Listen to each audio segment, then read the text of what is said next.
don't have to worry about direct hurricane effects here. We're still keeping an eye on it, though. Right. It's an important storm to watch because, folks are scattered all over Right. this time of year. We know folks at the Alabama Gulf Coast, some that have been in Mexico and Jamaica throughout all this.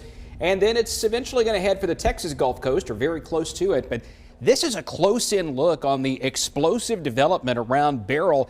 Now down to a Category 2 hurricane, but the eye has reemerged, and there's lots of powerful thunderstorms redeveloping on the northern eye wall. So this thing is not finished yet, not by a long shot. National Hurricane Center's new forecast track as a Category 2 approaching the south end of Cozumel. That area right there on that island, likely coming inland just south of Cozumel. But remember how big the storm is? Think about that much area right there with at least tropical storm force winds. That's going to cover all the way up to Cancun and start sending some rough surf up into the Gulf of Mexico. And that is going to be the biggest problem for coastal Alabama and northwestern Florida. But as we look at the ultimate track here, see how it just kind of slows down over South Texas? They're going to get several days worth of rain, but the jet stream is going to come in and pick up some of that energy and move it toward us, toward the middle and end part of next week, and that I think is going to raise our rain chances. Down at the Gulf Coast, this is important, even though we are inland. We're not at the beach right now, but if you know somebody who's there, the rip current risk is going too high. They're going to have the double red flags most likely on the Gulf Coast, Alabama, Northwest Florida, starting tomorrow. It's important that folks stay out of the water because we've already had multiple fatalities, and it's those of us who are inlanders, the landlubbers, that get in trouble out there in the water because we don't pay attention to this. So just make sure your family is prepared if they are there and you are still here, or if you are heading that way for the weekend and early next week.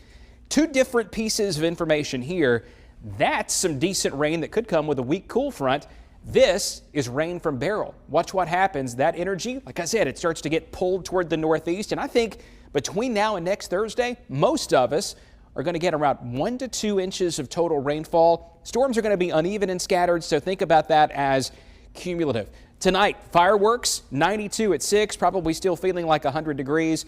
It'll still feel like it's in the low to mid 90s for most of the night here, 87 by 10 p.m. In fact, here's the heat index through 9 p.m. 93 at Brighton, 91 at Alabaster. Still feels like 97 up on the river in Decatur. Woo.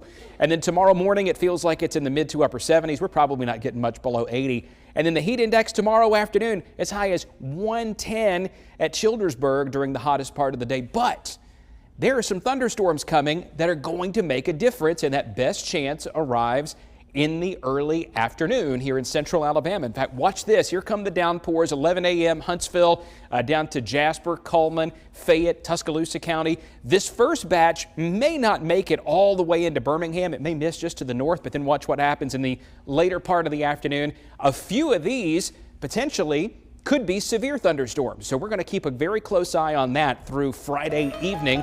And then that cold front passes. Humidity is going to drop fairly significantly for Saturday and Sunday, but then the scattered storms because of Beryl's moisture begin to roar back in on Monday, Tuesday, Wednesday, and Thursday.